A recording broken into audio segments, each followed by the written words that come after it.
Hey y'all, this is Jacolia of Jacolia Jams. Thank you for once again coming back home, family.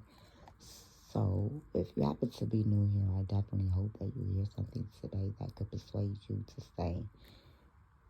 If you are returning back, welcome back home, y'all. Now, do me a favor, go ahead, hit comment down below and share to your social media platforms. Y'all, I am exhausted. Y'all already know I got a slight accent. I have a lisp. I have a speech impediment and a stutter. So this may be interesting. And it's late and oh my goodness. I was traveling over the weekend. And I just worked 2 hours overtime.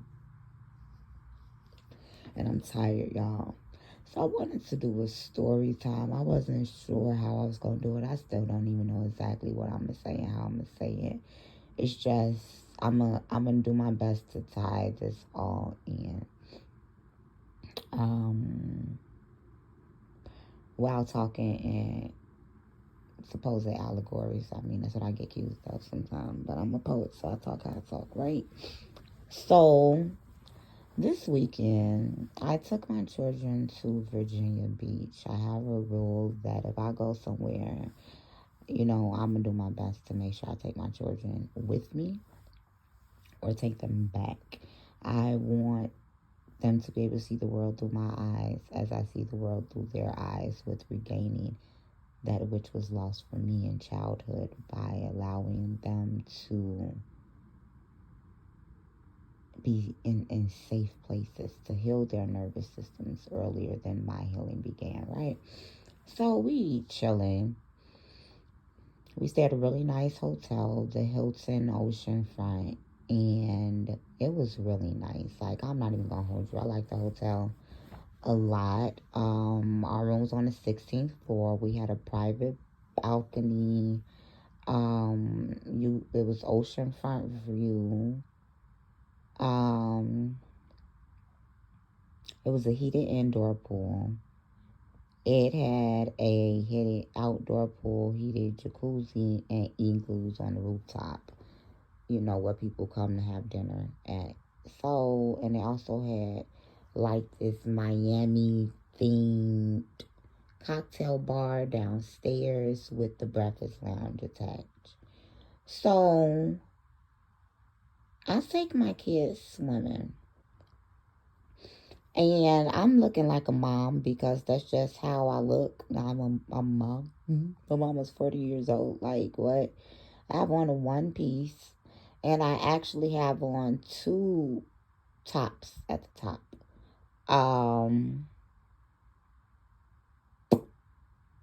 Yeah, because I need two tops at the top. And I have on a swimming cap and some goggles. Like, I'm looking like so frumpy, just really momish, right? So when we about to walk in, we notice the others. Then I'm, kind of looking to see before we open the door if it's in a free space in the pool. And then my children get excited because they're like, oh, it's other black people here. We're in Virginia, y'all. I'm probably do a story time about the racism that we encountered. So we walk in, and I noticed the black couple my children were talking about, but it was also an older black woman, a young black teenage male. And so it was this black couple around my age, two children. As a woman, I don't know if this is respect. I don't know if this is a trauma response. I don't know if it's a combination of both based off of experience, home training, proof tech decorum. First of all, it's empty space away from all of these people. So I'm not about to be sitting by all these people. And this is what I walk over to tell my daughter. Like, we're not about to sit over here. It's really crowded over here. My daughter wanted to be over there because that's where the black people were, on the side of the pool. And we had experienced some things in Virginia. It was just interesting. But I'm like, no, we're about to go down to this end of the pool. It's more people. I am also thinking I am not about to be down here with this married couple in my swimsuit. I'm just not like, yeah. So like I said, I don't know if that's respect, if that's a trauma response, whatever it is.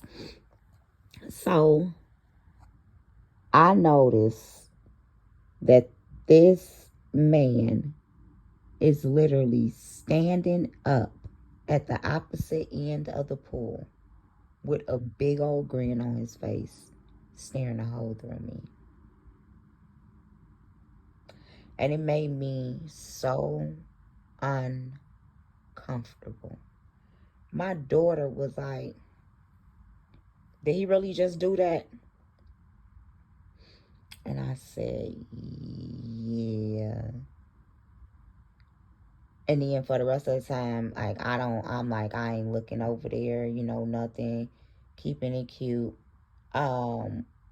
His wife and I actually end up exchanging smiles. And y'all, when I tell y'all the spirit that sat on this woman that just appeared, because I don't know her, I don't know nothing about her, right?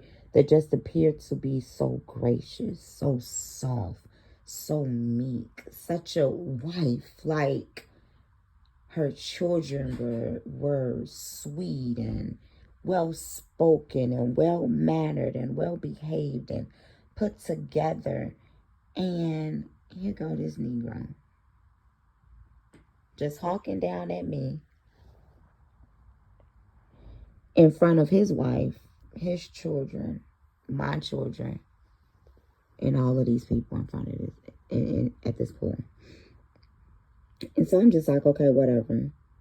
So I'm getting really cold, but I'm trying to avoid getting back out the pool because I see they about to leave. And I don't want to draw no attention to myself. My muscle spasms begin to flare up, and I'm just like, oh my God, I can't take this no more. And so I'm telling my kids, I'm like, I want to get out the pool. And so my daughter was like, Mommy want to get out. And so then my son was like, okay, I'll go get your towel. And I'm like, no, baby, because you get too cold. My boy ain't got a whole bunch of weight on him. I don't need him click-clacking, getting cold.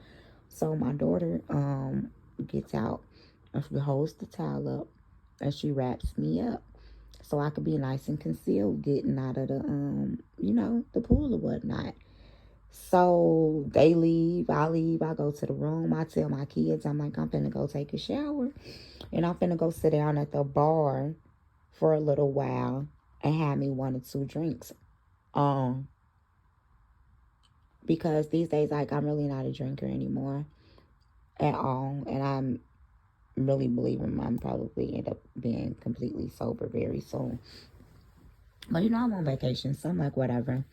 So, I go put on, I may put up a picture of myself in the outfit, but it's not going to be an accurate depiction because I weigh more now than when I first bought the outfit. Where I weigh significantly more than I did when I first bought the outfit, but still the same size, clearly, because I can still fit the outfit. It's just not loose, like super, super loose anymore. But it was a silk pantsuit, literally. Flared out pantsuit. The jacket comes over my butt, over my hips, has a tie to it. I have my hair wrapped. The jacket is long sleeve.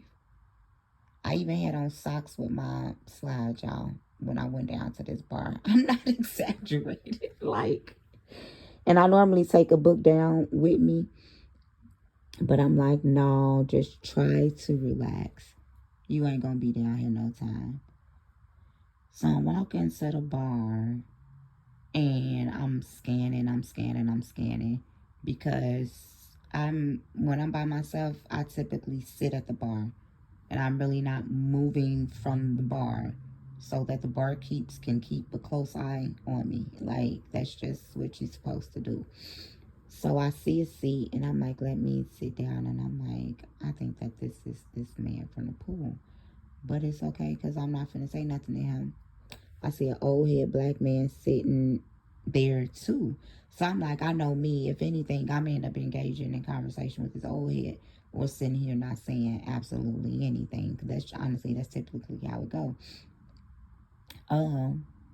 So, or if the guy my age end up trying to talk to me, I always end up turning into something intellectual. Like, cause that's just what comes out of me, something biblical. So y'all, I'm sitting here and I ordered me an old fashioned meat. I don't think I made it a double. I don't think I did. And lo and behold, this man started talking to me. And I'm like, okay, whatever. Ain't nothing wrong with a little small talk. Like, he ain't saying nothing stupid. Oh, you been here before? And I'm just like, okay, no, whatever. You know. Oh, no. Then he started talking about he was there for a AAU tournament or whatever. And I'm like, oh, that's cool. Whatever, my son. What type of AAU? So he's telling me, and I'm like, okay, cool.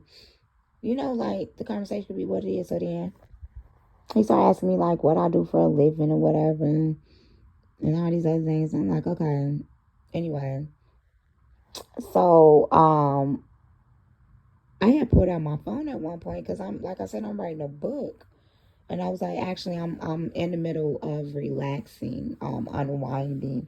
So, you know, I was up writing a lot. So he began to ask me what I was writing about. So now I'm like, okay, completely professional conversation, you know, but in the back of my mind, I'm like, no, that Negro was full of downright lust. So be careful. And you're drinking. So, y'all, you really got to recognize what spirits chase you. You got to recognize what spirit you have operated in, what spirits you have allowed yourself to become susceptible to, what spirits you have been controlled by, influenced by, possessed by, what spirits you have been in a spiritual warfare with before you were even born. Like, we really have to become very, very, very spiritually aware. And at the point that I'm at in my life, I recognize patterns. And I recognize the type of men that I attract. And I recognize the spirit of which they operate in. And they're gonna always come leading with some money. And they're gonna always come leading with some intellect. And they're going to come always in with some type of sense of spirituality and some old money. And a very, very, very, very, very, very high sense of sexuality. It goes without fail. It's pattern recognition. And unfortunately, some of these Negroes be married. And the married ones be the worst ones.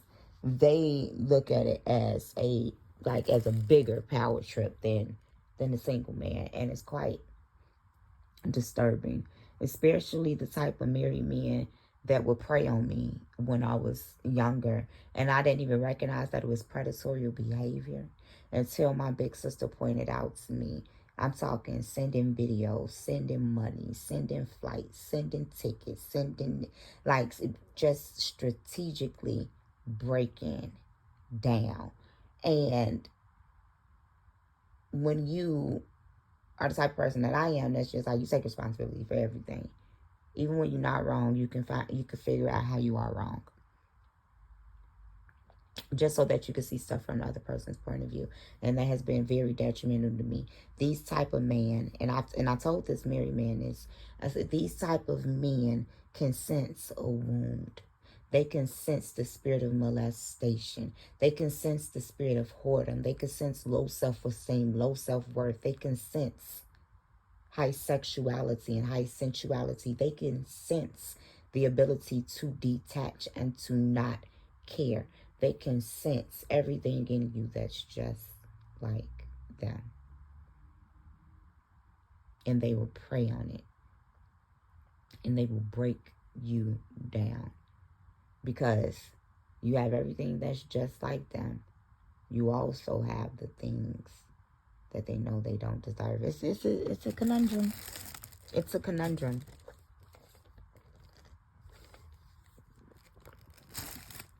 Y'all excuse me, I'm drinking my smoothie coffee. It's a thing when a man think you hoe enough to sleep with him because he married, but think you wife enough, so he just got to try because, wow. Who left you sitting here? Wow. The level of intellect and spirituality on this woman, wow. She looks like this and she talks like this. Wow. Then the lust kicks in. And all of that don't matter.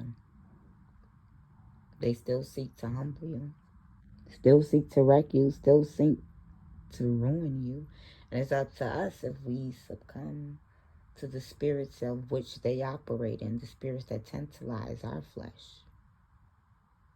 The spirit that tends to have somebody like me warring in the midnight hour with the Most High, begging him to purge me with his up and make me white as snow, creating me a clean heart and renew within me a right spirit, binding and renouncing any of the earth, the water, the wind, and the fire.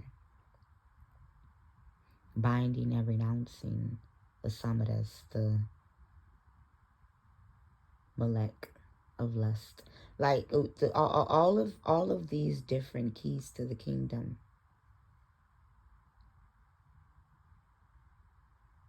So right, this little demon, this little shapeshifter, it's like, y'all, if y'all could have saw this man, like the spirit of lust had his head. It's like I could see steam coming out of his mouth. I'm not, out of his nose. I'm not, oh my goodness. Y'all, if y'all could have seen, like the more he talked to me, the more dog-like his face became. The more his nostrils flared. And the more I began to minister to him in the spirit realm. See, it was funny because he said to me about 2 minutes in, because I told myself this, I was talking to myself in my head the whole time. I said, you can either be silent or you could put some conviction in his heart.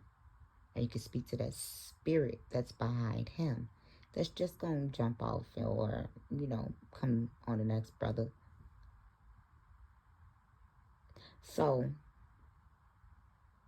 he began to tell me, y'all, and this is how you know that gift and callings come without repentance. He told me, you got a word for me.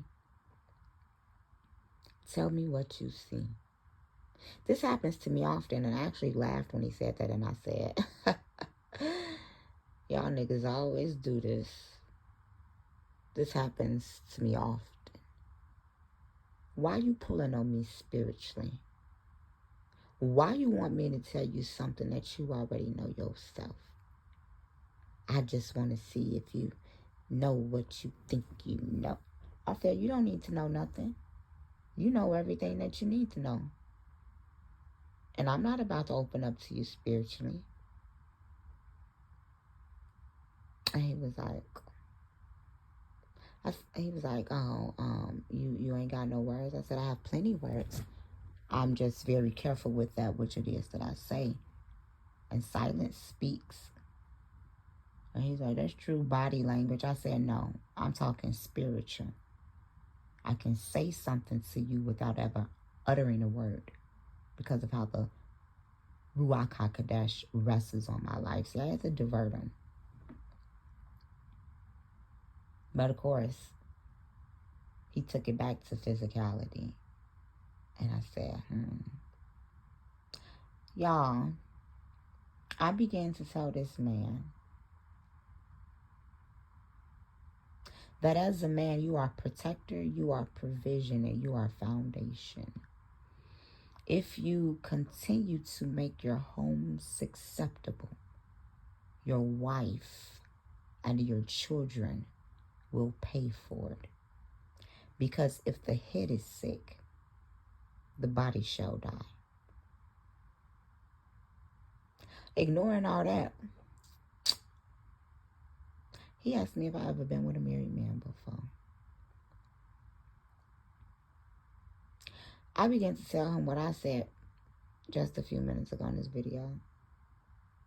I said, you know, predatory men are men that seek to humble you.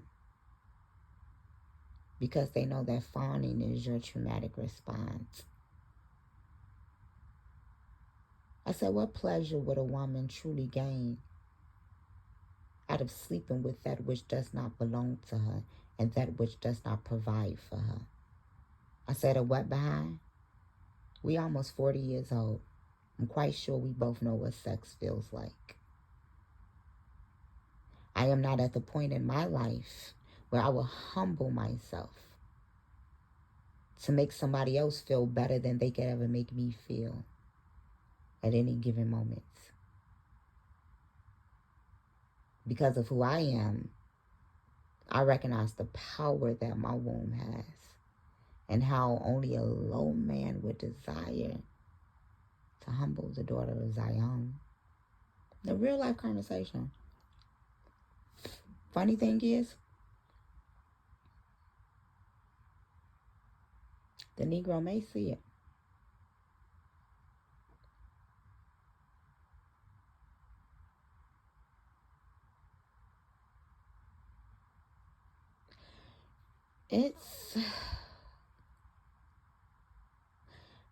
Y'all really starting to get on my nerves.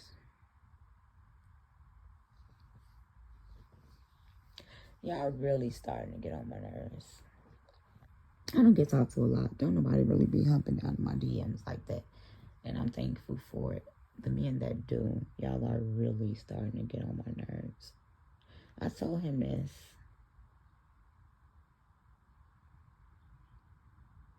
I said, you see a woman like me, and it's like, oh, the sparkly thing.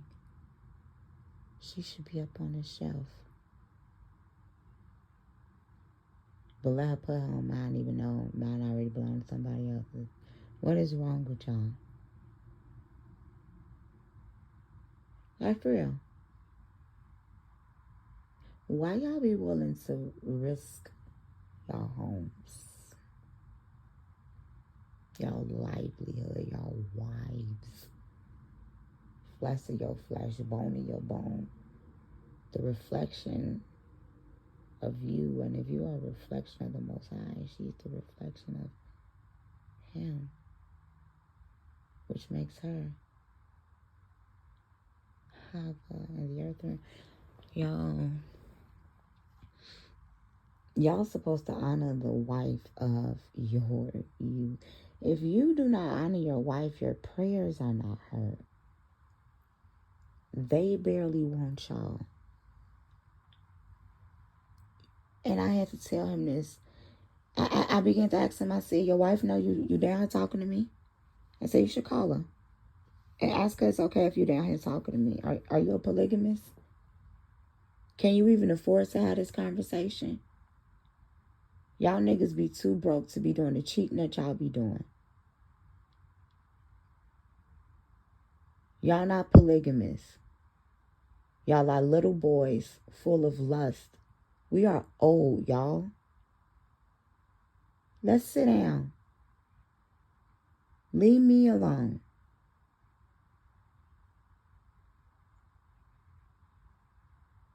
It be taking a lot of me not to say people names on this here YouTube page. That go for you Negroes in Chicago.